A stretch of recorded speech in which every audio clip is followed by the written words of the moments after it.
Assalamualaikum warahmatullahi wabarakatuh. Perkenalkan diri, nama saya Mizan dari Prodi Manajemen kelas 23A dengan nomor NPM 234111067. Di sini saya ingin menjelaskan materi tentang makro, ilmu ekonomi makro.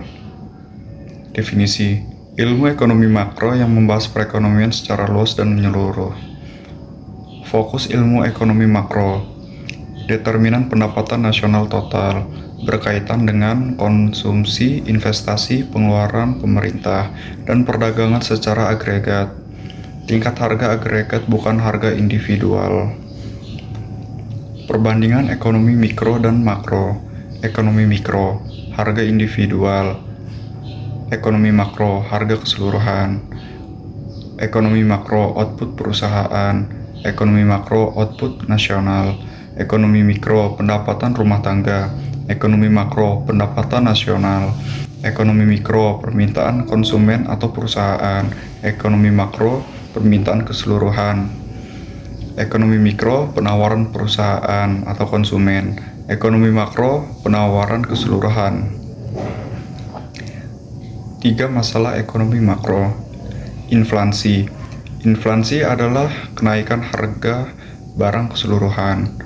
Pertumbuhan output. Pertumbuhan output adalah kenaikan output dari tahun ke tahun. Pengangguran. Tingkat pengangguran adalah persentase angkatan kerja yang menganggur. Kebijakan. Kebijakan perpajakan. Pemotongan keringanan pajak akan meningkatkan produktivitas. Kebijakan upah minimum. Upah minimum akan menekan kenaikan biaya produksi. 4 pasar makro. Pasar barang dan jasa, tingkat harga umum PDB, pasar tenaga kerja, tingkat upah, pasar uang, tingkat bunga, volume atau jumlah yang beredar, pasar luar negeri, neraca perdagangan, kurs tukar, dan cadangan devisa.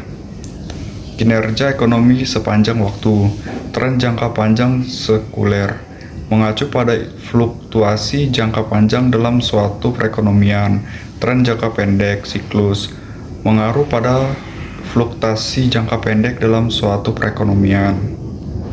Sekian yang saya sampaikan, kurang lebihnya saya mohon maaf. Sekian, terima kasih. Wassalamualaikum warahmatullahi wabarakatuh.